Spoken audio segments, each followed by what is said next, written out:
Hello tout le monde, bienvenue dans une nouvelle vidéo. Aujourd'hui, ce ne sera pas un épisode de Papote et Popote, puisque je vous emmène avec moi dans une expérience gustative. C'est la première fois que je vais réaliser cette expérience gustative. Donc je vais aller déguster des tartes aux pommes pour élire la meilleure tarte aux pommes de Paris. Et donc je fais partie du jury. D'ailleurs merci à l'abonné qui m'a gentiment proposer cette activité que je vais pas réaliser avec elle, mais voilà, c'est très gentil à elle. Et sinon, pour rappel, dans mes autres épisodes, je teste des restaurants avec des invités qui me parlent de leur rapport à l'alimentation. Et donc là, c'est parti pour la dégustation de tarte aux pommes.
Voilà, la session dégustation est terminée. J'ai trouvé cette expérience vraiment top. J'ai rencontré des gens qui étaient de tout profil variés. On a partagé un bon moment. C'était assez dur de noter. Il fallait noter sur les 4 critères et franchement j'ai trouvé ça pas facile. Heureusement que c'était de la tarte aux pommes et que du coup il y avait quand même différents goûts. C'est pas comme si on fait le croissant ou l'éclair au chocolat. La tarte aux pommes, ça peut vraiment être fait de différents goûts, rien que le fait de choisir les pommes. Donc voilà, c'était top. Voilà, on se retrouve dans ma chambre parce que du coup, je vais pas déranger mon mari qui travaille dans le salon et je vous fais mon débrief avec mon petit café. Prenez un petit café, un petit thé, un petit chocolat, ce que vous voulez. Donc cette dégustation de tarte aux pommes que j'ai pu faire, c'est grâce à une abonnée Instagram qui avait fait des dégustations déjà pour le syndicat des boulangers et qui m'a donné le contact de la personne qui s'occupe de recruter le jury. Donc j'ai envoyé un mail et j'ai été acceptée dans le jury. Donc je pense qu'ils doivent chercher un panel assez large de gens, y compris des gens qui sont pas du milieu. Donc la dégustation c'était à 14h. On avait donc rendez-vous au syndicat des boulangers et on était plusieurs jurys, donc il y avait des tables de 6 personnes et il y avait je crois 3 ou 4 tables. Et donc chaque table dégustait 13 tartes aux pommes différentes venant de boulangers d'Île-de-France. Donc sur la base du volontariat, les boulangers pâtissiers d'Île-de-France peuvent se présenter. Donc les critères pour être acceptés, c'était assez large parce qu'en fait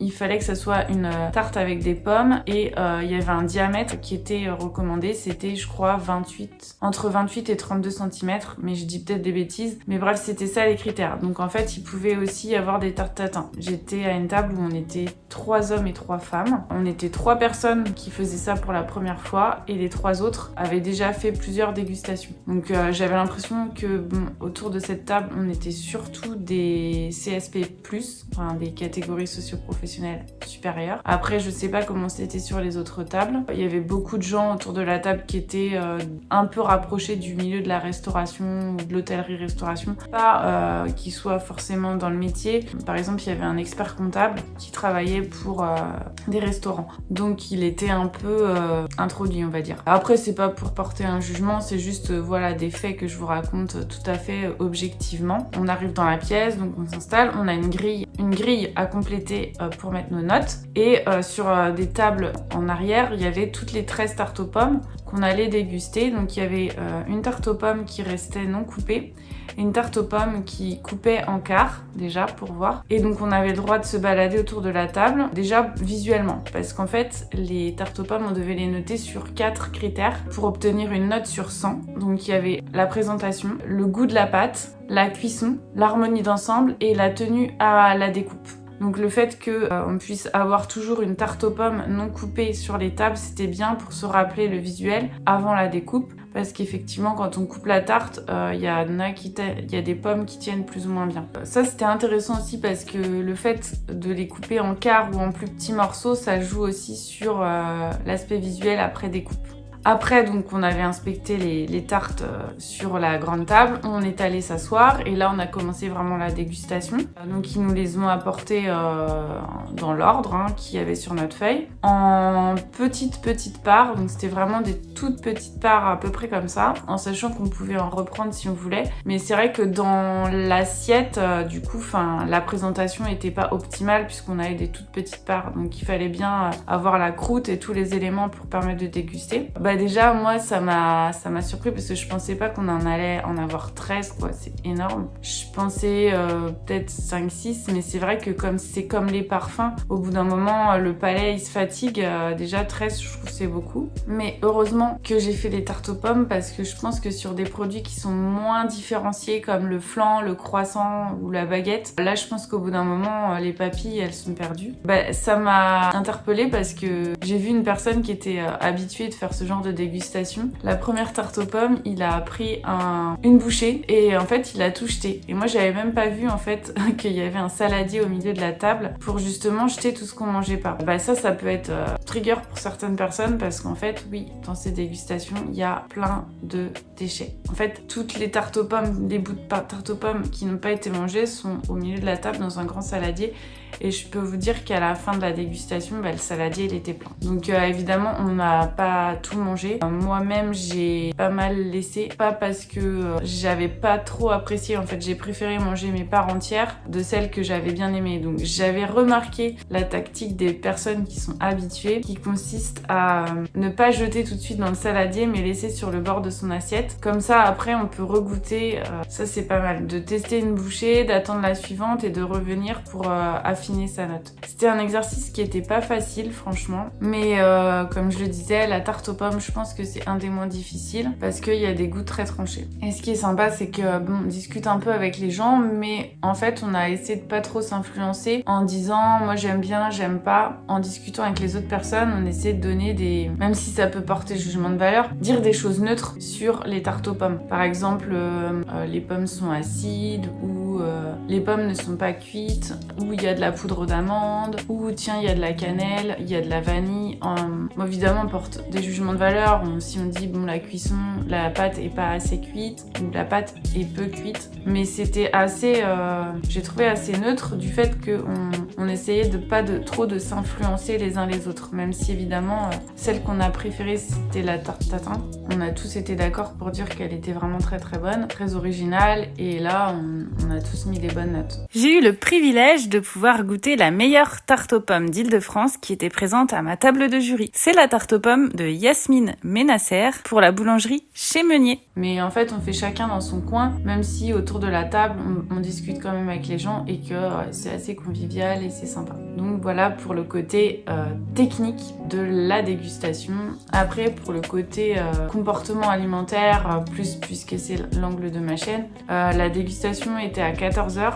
Donc moi j'avais pris le parti de manger un truc léger avant, de pas rien manger avant, mais de pas manger un gros repas. Déjà j'avais pas pris de dessert. Voilà, c'était pour plus être apprécié, parce que je pense que si on vient avec l'estomac plein, c'est pas terrible. Donc comme c'est à 14h, faut quand même je pense anticiper. Après, pour des personnes qui sont en faim extrême ou en guérison d'anorexie, ça passe mais vraiment nickel. Vous pouvez manger les 13 facile parce que c'est vraiment des petites parts. Donc il y a vraiment, on mange pas énormément en fait. Moi après j'avais aussi une angoisse, c'était comme c'est des choses sucrées, beaucoup de sucre, des fois après je me sens pas bien. J'ai une hypoglycémie réactionnelle, ça peut m'arriver. Mais en fait là ça me l'a pas fait du tout. Alors peut-être parce que c'est de la tarte aux pommes et que du coup il y a aussi des fibres, il y a de la compote et tout. Enfin, mais en tout cas j'avais cette appréhension là, mais après ça je me sentais super bien. J'avais pas trop mangé, j'étais hyper contente quoi. J'étais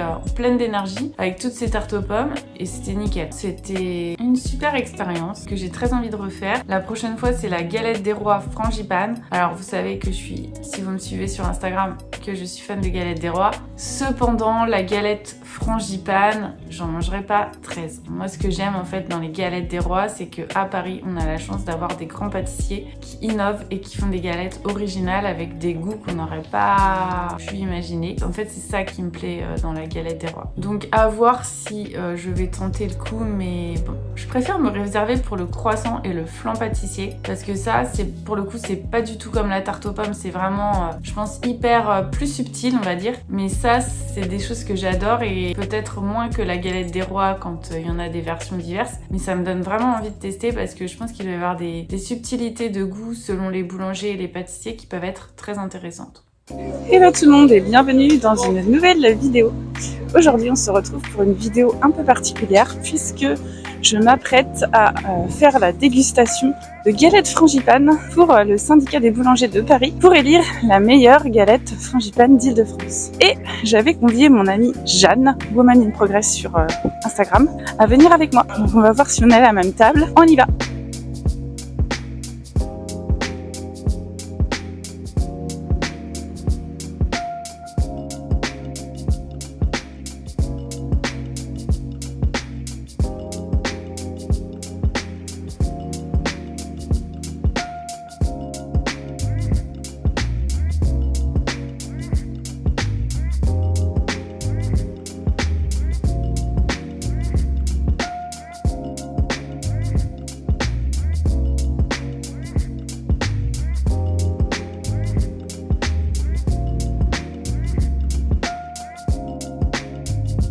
Alors Jeanne, ça t'a plu cette dégustation? Écoute, oui, c'était hyper intéressant. Alors j'ai pas eu de chance parce que il y avait pas de super galettes à ma table. Donc elles étaient pas, enfin s'il y en avait qui étaient carrément mauvaises. Oups. Mais il y en avait pas qui étaient folles. Mais c'était très intéressant et je suis un peu écœurée. Ouais. Même si on en mange à chaque fois de très petites quantités. Je sais pas qu'est-ce qu'on a mangé à la fin.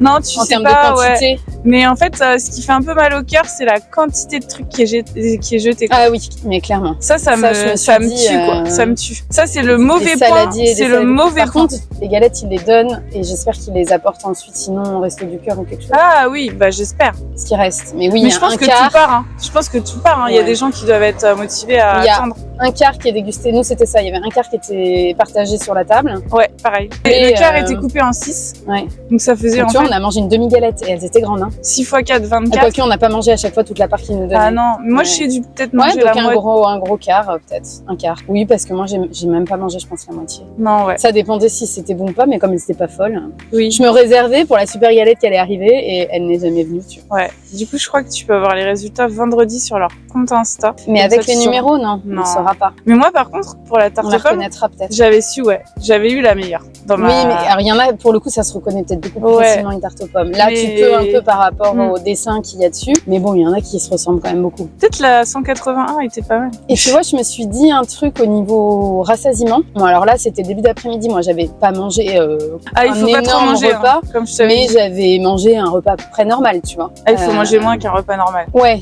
peut-être que j'aurais pu manger un peu moins. Mais en tout cas, je trouve qu'en termes de rassasiement, quand on mange des galettes, quand on tire les rois, tu vois, ça peut arriver de manger, en fait, je pense, plus que ce qu'on a mangé là. Et là, je me sens écœurée. Et je pense que le fait d'avoir été autant focus sur ce que tu manges... Ah bah c'est de la pleine conscience. Et c'est ça, mais du coup, je pense qu'on arrive à saturation, mais tellement plus vite. Ouais. Alors que quand tu manges ta part de galette, que c'est la même, tout en discutant, en espérant d'avoir la fève, etc. Bah en fait, c'est là que tu vois que tu te concentres pas autant. Alors c'est impossible de manger tout le temps tout ce que tu manges dans les mêmes conditions qu'un concours de dégustation. C'est juste pas réaliste. Mais je trouve ça hyper intéressant de se rendre compte que hyper rapidement, et c'était intéressant à observer aussi, je sais pas pour toi, mais moi au bout d'un moment j'avais l'impression que je ressentais beaucoup plus les textures parce que côté goût c'était un peu saturé. Donc je me concentrais aussi plus sur les textures. Oui, c'est plus facile. À la fin tout est très sucré. Ouais. Concrètement. Moi j'ai trouvé quand même qu'il y avait des grosses différences dans le dosage de sucre entre les. Oui. T'en as qui en mettent beaucoup. T'en as qui en mettent vachement dans la pâte feuilletée. Ou qui les saupoudrent complètement de sucre et du coup ça fait un dessus presque caramélisé, tu vois. Ouais. Mais ouais, ils mettent clairement pas la même dose de sucre dans la frangipane, pour moi. Oui, il y avait quand même des grosses différences. Mais moi j'ai été trop déçue par les frangipanes en fait. Elles avaient des sèches. Moi j'ai été déçue par les feuilletages. Alors moi j'ai eu quelques feuilletages qui étaient pas mal. sans être complètement dingue. Il y a quelques feuilletages pas mal, mais j'ai eu aucune crème d'amande où je me suis dit waouh, c'est exactement comme ça que je les aime. Mais elles étaient froides aussi. Oui, alors je pense que ça quand joue. c'est un peu chauffé, la frangipane ou la crème d'amande, ça change pas mal en termes de texture. Oui. Bah oui, je pense que oui, c'est pas optimal là. Même s'il y en avait qui étaient déjà tellement sèches, je me dis chauffer en plus, je sais pas ce que ça aurait donné. Ouais, c'est clair. Mais en tout cas, c'est une très bonne expérience. Ouais, bah ouais, ça apprend à manger en pleine conscience. Ça apprend à manger en pleine conscience. Alors clairement, est-ce que j'aurais été capable de faire ça il y a quelques années, de manger autant de galettes? Je suis pas sûre. En tout cas, là, c'était juste un moment de dégustation, quoi. Next. Ouais. C'était intéressant de discuter avec les gens autour de la table. Il y en a qui font les concours genre depuis 10 ans, quoi. Ouais. Qui étaient trop organisés. Je sais pas s'il y en avait comme ça. Il y en avait un qui gardait dans son assiette certaines parts. Il les éliminait au fur et à mesure. Je sais pas comment il se souvenait de... Oui, si, ouais. Il y en a qui font ça. Moi, j'arrive pas à me souvenir. Moi, je passe à la prochaine et je... J'étais pas aussi organisée. Par contre, je me suis dit que là où c'était intéressant, c'est de peut-être assez vite, quand on a une qu'on aime bien, de la garder dans l'assiette pour aussi avoir une sorte d'étalonnage justement du sucre et même de la qualité, parce que ça permet d'y revenir en se disant, si on trouve toutes les galettes vraiment pas bonnes après, d'y revenir en se disant ah oui, mais en fait celle-ci je la trouvais bonne il y a une demi-heure et maintenant moi je fais ça aussi. Enfin, de toute façon après t'as plus de place dans ton assiette, t'es obligé d'en virer. Oui, c'est une expérience très sympathique. Merci de m'avoir branché sur ce filon. On pourra le refaire si t'es motivée. Moi je suis le 7 février. Si j'ai du temps. C'est pas les vacances scolaires? Je sais pas. Pourquoi pas? Yes. C'est ça, c'est éclair et tarte au citron? Ouais, chocolat, éclair au chocolat et tarte au citron. C'est très tentant quand même. Je sais pas si c'est meringué, mais bon voilà, c'est tarte au citron. Bah peut-être que justement c'est les deux. Oui, c'est les deux je pense. Très tentant. Rendez-vous le 7 février. Alors voilà, merci d'avoir regardé cette vidéo jusqu'au bout. J'espère que ce format vous plaît. N'hésitez pas à me dire dans les commentaires. N'hésitez pas à me dire aussi si vous aimeriez faire partie d'un jury pour élire un meilleur produit alimentaire. Et je vous dis à la prochaine vidéo. Bye bye.